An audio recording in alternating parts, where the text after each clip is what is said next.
So what's my answer? Jingle bells, jingle all the way. Oh, what fun it is to ride in a one-horse open sleigh. Hey!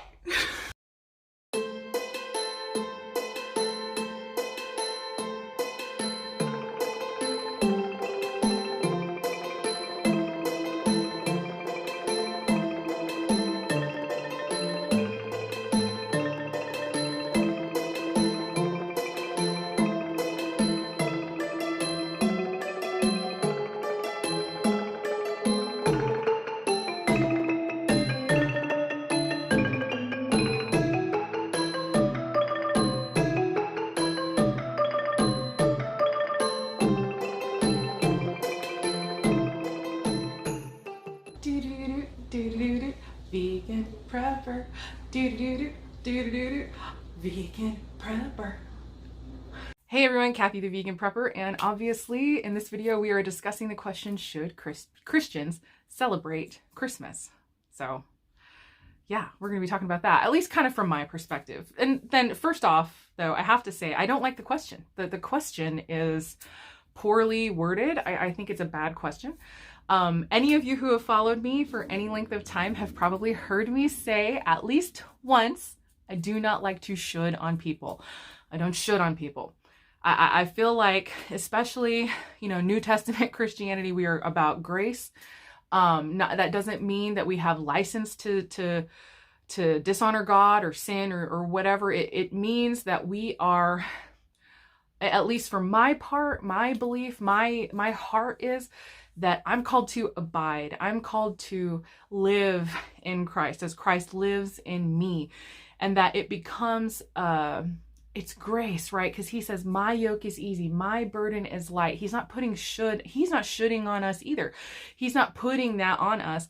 The old covenant was thou shalt not. The new covenant is all from God's point of view, saying, I will. I will bless you. I will uplift you. I will hold you. I will uphold you. I will, it's all about what he does. And then when we respond with proper action or whatever, and even in the word, it says, it is from him. I don't remember the verse. I'll put it on the screen. It is from him both to will and to do what is right. So even the desire to do what's right comes from him. And it's all about him. So we're called to abide. Jesus says, abide in me. I am the vine, you are the branches. If you abide in me, you will bear much fruit. Apart from me, you will do nothing, right? And so for me, I feel like my chief goal as a Christian is to abide in Jesus. And then from him, I receive everything that is meant that I need in order to produce fruitfulness. And a fruit, right? The fruit of the Spirit, which is of the Spirit in me. It's not by my own actions. It's love, joy, peace, patience, kindness, goodness, gentleness, faithfulness, self-control, right? These are all things that come about because of my connection to him.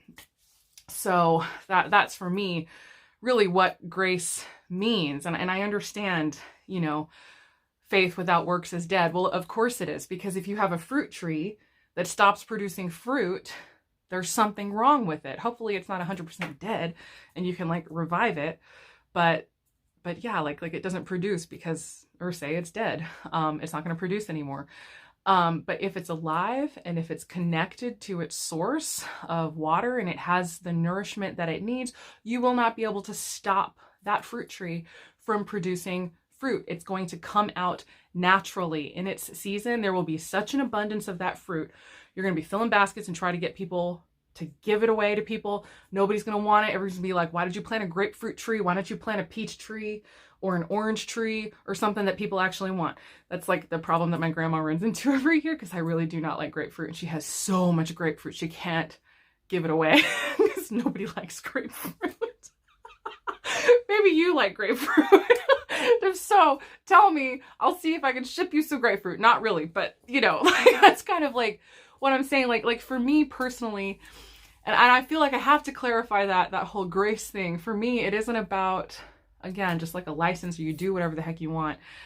It's a connection to God. It's a new model. It's no longer the law where I, by my own power, try to follow this list of rules that he didn't even want to give people, because he didn't want to give the law. People demanded the law because they wanted to be like the other nations. They wanted to have law, and he tried to tell them no, because he was trying to lead them in grace, and they wouldn't take it. So anyway, that's a whole other discussion for a whole other time. So we are here to talk about Christmas, and it's already getting very long. But I understand that there's a lot of people, there's people in the body who don't like to celebrate Christmas. And again, that's totally fine. If you're uncomfortable with it, then don't do it. Don't feel like I'm pressuring you to do Christmas, because I'm certainly not. And I also am not defending my desire to celebrate Christmas. I don't feel like I'm in a position of needing to defend myself.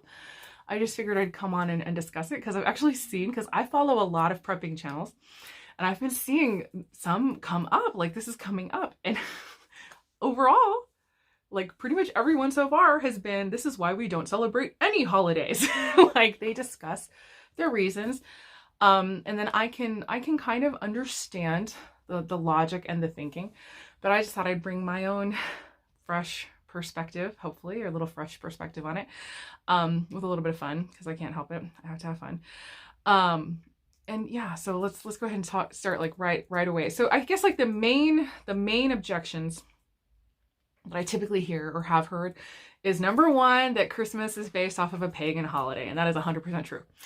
I don't argue that even at all. Like Christmas was basically the celebration of Christmas, the birth of Jesus, the gift of Jesus, the Christ child, the light of the world, had, ended up being kind of superimposed on this pagan holiday, specifically when Christianity was spreading westward and going into Europe, and they began to encounter the indigenous European peoples, the Picts, the Celts, the Druids, the people that celebrated this holiday, Yule, where they were celebrating, like oddly enough, the birth of their god, and the bringing back of the light. It's very much connected to the winter solstice celebration, that people around the world celebrate the return of the light, is what that has always meant.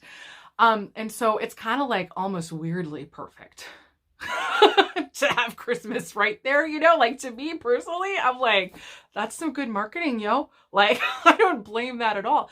I don't blame people at all for doing that and being like, yeah, y'all can still celebrate this holiday that you love. Let's just say it's Jesus instead of the God, or Jesus instead of the consort or whatever, of the goddess. And like we're going to sort of remake it. Now there's so many things that we could say. I'm going to try really hard not to get off track. Where like, there was a lot of really awful stuff done, in general, that church history is difficult. It's full of a lot of really bad, evil things that were done in the name of God that had nothing whatsoever to do with him and his desires for people. That is my deeply held opinion. I don't give a lot of opinions and huge judgments on this channel, but I will say church history is full of atrocities. But I believe you can see, and probably most people don't, they're like not unwilling to admit that. Like if you look, you're like, yeah, that was terrible. That was awful. That should never have happened that way. I personally believe you can see the kind of the advent of grace and almost a different message of Christianity, even though it's not different. It's more like it's rediscovered. The more access that more people had to the truth, the more people realize what the Bible actually says. Not just take the word of the person up in front who's doing all the benefit, whatever priests who were sleeping around on the side and getting all of the money, back in the day, the church. Now I'm not saying that there weren't some priests who were genuine, amazing men of God. But, obviously there were ones who were in it for the power and for the, the prestige, and they were milking it for all it was worth. And it was power, and the church used to be more powerful than nations, right? Because of the way that it got built up, and it was corrupt. It was corrupt as heck, you guys, it was horrible in so many ways. But again, people did not have access to the word. the word was not printed in English. People had to take the word of people, what it said. They didn't get to read it for themselves and understand and study and learn. The first people who tried to print the Bible in English were burned at the stake because they didn't want people, like regular normal people, to have access to the Word of God. Like, anyway, it's a whole other conversation. But you see that the more people have access to it, the more people understand what it says, and the more the message of grace gets out and is received, because that was always the message all along. People just didn't know. But like for me, for instance, and this is even just in the last 15 or 20 years, I have access on my phone, which is right here, so I can't hold it in my hand, but I have access on my phone to the Hebrew and Greek roots of the Bible on my phone. I can just, if I have a question, what does that really say? I can go straight to the original language and find out for myself without having to wait for some scholar to tell me about it. So many things like that. Like, so for instance, one of my favorite examples, and I don't mean to get off on a tangent, but you know, I do it even if I don't mean to, is that verses. I just watched a video of a really beautiful little couple talking about some of their beliefs and whatnot. And the man was mentioning money, and he's like, no, we're not to love our money. And I was just like, because that is just such a pervasive lie in the church. Like, we're not allowed to love our money, but it's something because people don't look it up. They don't understand. They don't know. So like, I remember one time, basically I won't tell the whole story, but I was led to look up that verse because I was blessed unexpectedly with kind of a large amount of money. And I was just, this was years ago, I was like dancing around and just like so excited with God. And I was like, oh my gosh, God, oh my gosh, I love my money. I love this money. I love it. I love it. I love it. Thank you so much. But it was like, just in gratitude, right? And then it was so funny. It was like in the middle of all of that like celebration, I suddenly was like, I'm not supposed to love my money. You know, like, what did I just do? And then it was like, I just felt like he said, just go look it up. Go look it up. And I was like, okay, I'll go look, like, because I thought that I was like committing some horrible sin by being excited and loving the gift that I had just received and like expressing gratitude to God for it. So I looked it up, and you go look it up yourself in the Greek. That word love of money, the 3 words are translated into English. In Greek, it's only one word, and it isn't love, it's avarice. It's greed. So really that verse would more accurately read, greed is the root of all evil. You're allowed to love your money and be grateful for the provision that God gives to you. You don't have to be like afraid to feel good feelings when you get, you know, a beautiful blessing from someone or whatever. So it's greed that is the root of all evil. And of course we can see that in our world with corporations and all of that stuff. So, but yeah, back to Christmas. Again, it was just totally good marketing. So I agree. The roots of the original celebration at this time of year was absolutely pagan. I 100% agree with that. In fact, it's going to look like I'm agreeing with it even further. Right now, I'll share, like, just again, we're just sort of sharing insights into my heart and into my experience, that I was once legitimately like a broom closet witch. In my much younger years, I considered myself pagan. I totally went off the deep end. It was for several years. I actually celebrated Yule, and I was able to do so very comfortably in the middle of regular Christmas celebrations, right? With the tree and all of that stuff. That's all very pagan. It's all very symbolic in the paganism. And I know about that because I used to celebrate it from a pagan perspective. And so when I first really came back to God, and I really began to be convicted about that, I actually went through a period of time in my own life where I was uncomfortable celebrating Christmas. So that's what I'm saying. Like, if you're uncomfortable for whatever reason, don't do it. So I was coming out of all of that. And I still love the moon. I still love all the aesthetics of everything, but I'm so 100% solidly Christian now. Like, Jesus is just everything. But that came a little later. But at first, it was uncomfortable to me. I'd be like walking into church and seeing the trees and feeling a little uncomfortable about it because I was coming out of that in the beginning. And so for a little while, I got kind of more into like Messianic Judaism. So I actually, for like a few years, even then, I was more into Messianic Judaism and celebrating the biblical feasts and not celebrating Easter or Christmas, but celebrating Passover and Hanukkah. And that was also a beautiful time in my life, kind of learning about the Christian symbolism and the prophecy attached to all of those holidays was a beautiful thing to me. And at this point, I'm not sure, like now I wonder kind of later, I'm a little uncomfortable about it. Like, is it like cultural appropriation? I don't know, because it's like you have a genuine religious feeling behind it. So I don't know. And there are certainly Jewish people who are ethnically Jewish who are also religiously Christian, who celebrate these holidays in these ways. So I don't even know. We don't have to get into that. But that was like a question that I had much later. Like, was it wrong that I was celebrating that without being ethnically Jewish myself? But regardless, whatever. So I went through that period of time. But there was one year I can remember distinctly walking in, feeling uncomfortable again, like getting that moment where I was like, about the Christmas trees being up. Kind of, and I don't know if it was like a discomfort, like what was the source of my discomfort? And I've wondered about that myself. And I think sometimes a lot of the discomfort was actually more about being reminded of what I had done and being like, ugh, like I used to do this. And it was not, I didn't honor God with this and all of that. But there was one time, like I said, I felt that feeling, and it felt like God just spoke to me, and he said, basically like, it wasn't like words. Sometimes God speaks in not words, but the sense of it was basically like, did I not win?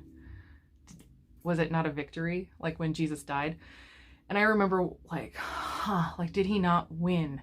Like, why am I worried about whatever, like pagan thing? Did he not win? When Jesus died, when he rose again from the dead, was that not a victory? And it was like, yeah, it was a victory. Like, I don't have to worry about this or think like, oh, this has so much power. That was the other end. There was a discomfort, and I guess it maybe came from a good place in my heart, wanting to make sure that I was on track and I was doing what was right. But like the idea of like, I didn't want to get sucked back in to what in my heart felt like the wrong celebration. I know for a fact we have pagan people that watch the channel. So if anybody is watching and you are currently pagan, I'm not judging. I'm not condemning, obviously. Look, I mean, it's just like, look, I used to be in it, right? So I have to be very careful, because this is the thing too, where if I have to say, for extreme clarification, even though words are so clumsy, I feel like sometimes you can't express the full truth just with words.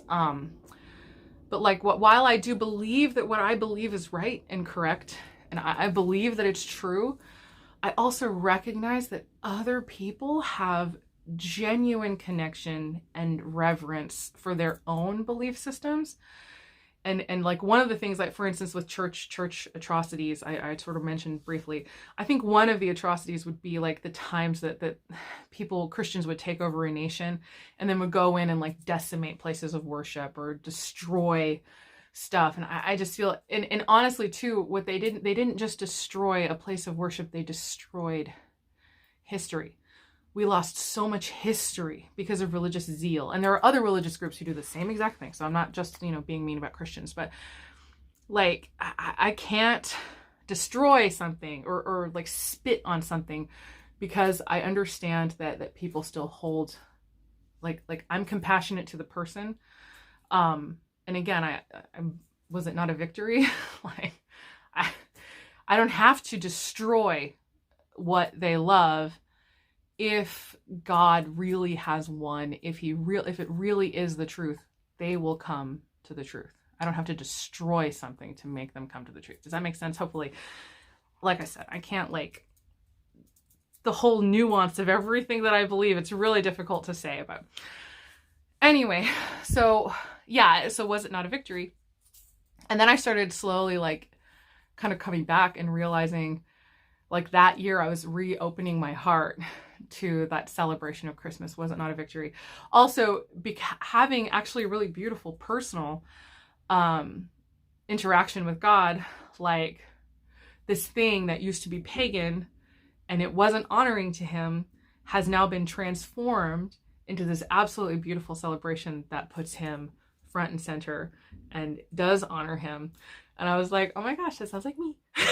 So, like that's basically what it is. And I think ultimately that is really the full answer is, you know, God is in the business of taking what used to not honor him and making it so that it honors him. So for me personally, I think to not be willing to celebrate Christmas just because it used to not honor him, like, makes literally no sense to me anymore. So like, it doesn't compute. I can understand, I guess, some of the logic, but having been on the journey that I was on and, you know, feeling the way that I feel, it's a beautiful thing to me now. And so for us, yeah, Jesus is front and center. It's like that little sign I showed in my little video, oh, come, let us adore him. That is what this time is about.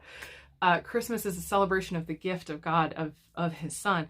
For he so loved the world that he gave. That little stone that I showed at the base of my Christmas tree, that is every year now for, oh gosh, I don't even know how long. We're talking like 15, I mean, maybe like 18 years or something, like, because we used to do it even like in our old apartment. Like, this has been for so long, way long before we ever lived in this house. It is just this little stone I found with that verse on it. And I remember looking at it and saying, oh my gosh, that's the first gift. I knew it as soon as I saw it. This is the first gift.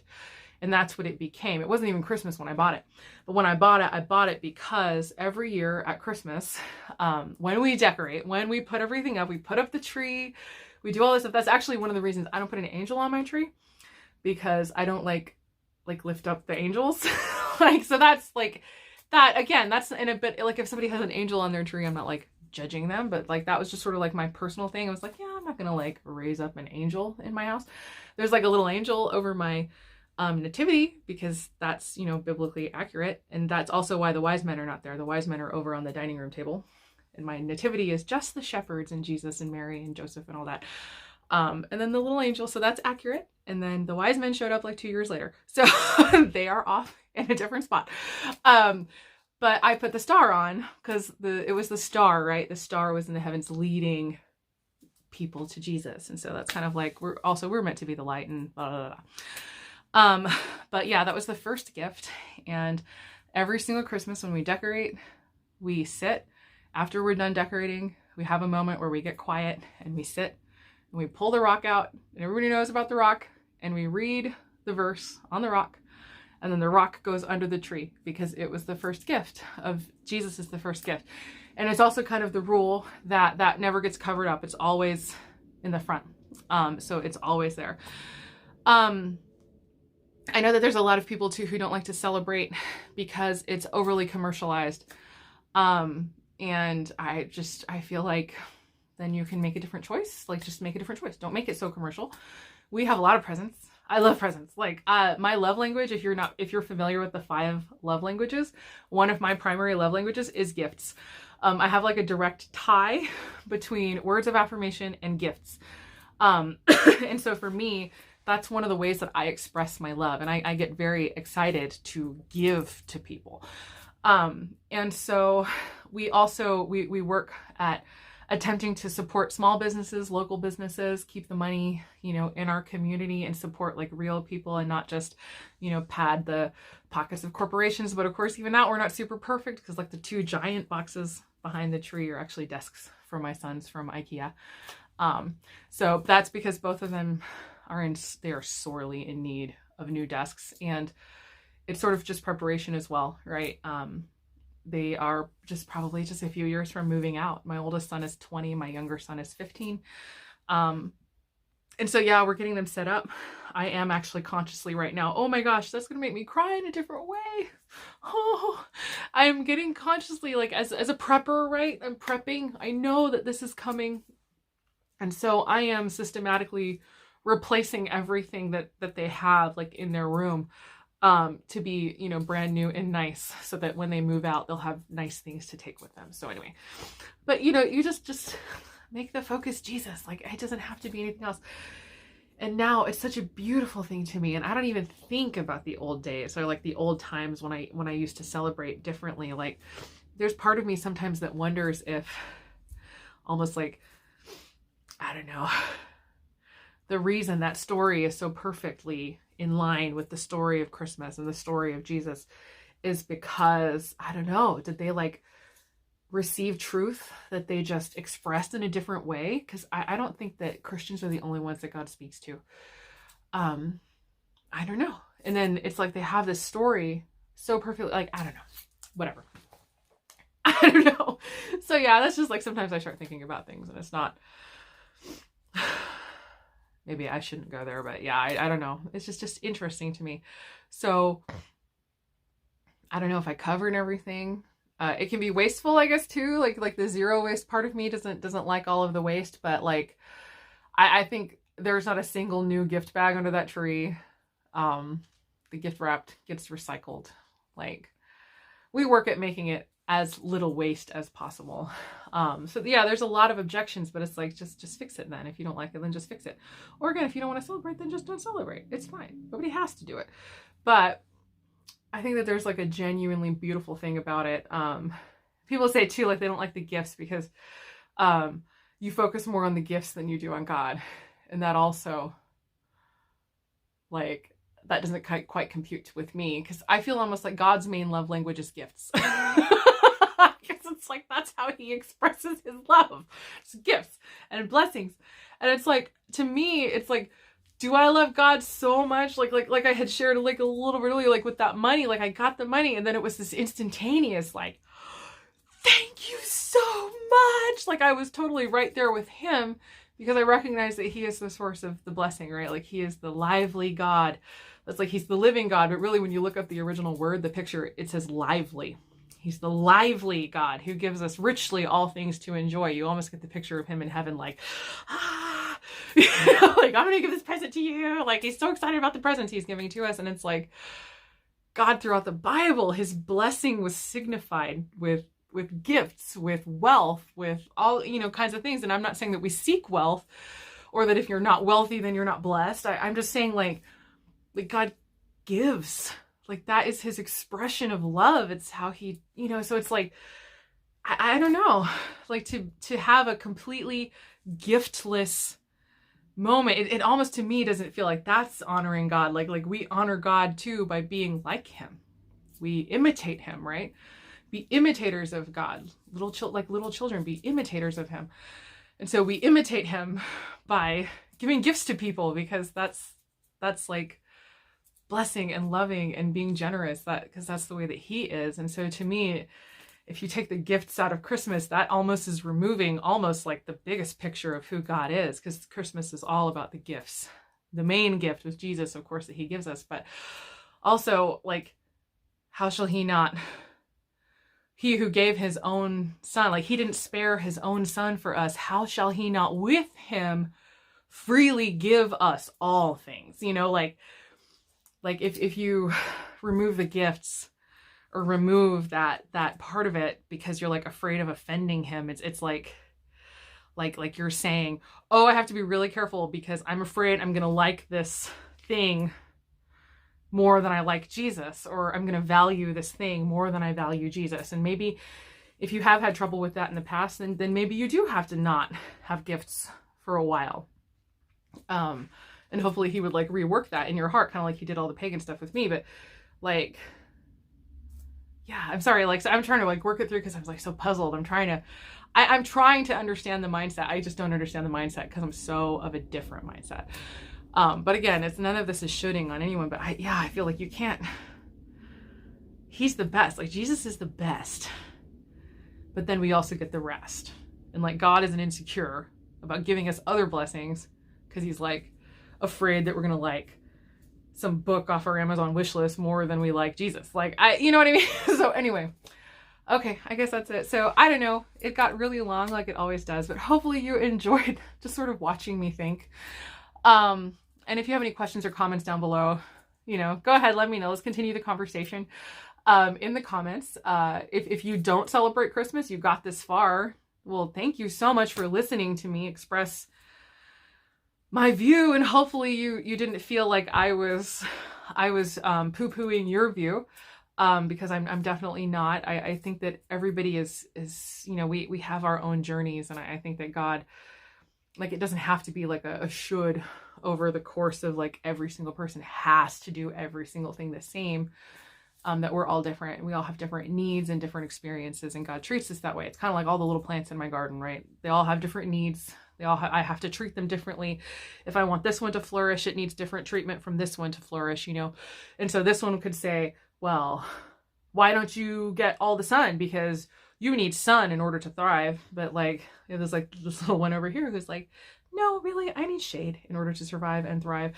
Why aren't you in the shade? And it's like, you know what I mean? Like we all have different needs. And so I think sometimes we like to think that because something is super meaningful to us, or we need something, that means another person will benefit from that same thing. And sometimes it's just not true. We are all different. But hopefully we all, you know, love the same God, and he loves us in our differences. I think differences are the most amazing thing that he gave us, because all of us are the image of God, but we all express, I think, a different part of his heart to the world. And we all are called to different sections and different ministries. And, you know, I think it's a beautiful thing. So anyway, thank you so much for watching. Hopefully you enjoyed that. And Merry Christmas. Did I say Merry Christmas? Merry Christmas. Okay. Oh yeah, and as always, I hope the rest of your day is good and your life stays wonderful. Thank you so much for watching. See you guys later. Bye. Okay, so should I leave the hat on? I probably shouldn't. I'll take it off. Somebody who was on my side is now no longer on my side because I put the hat on.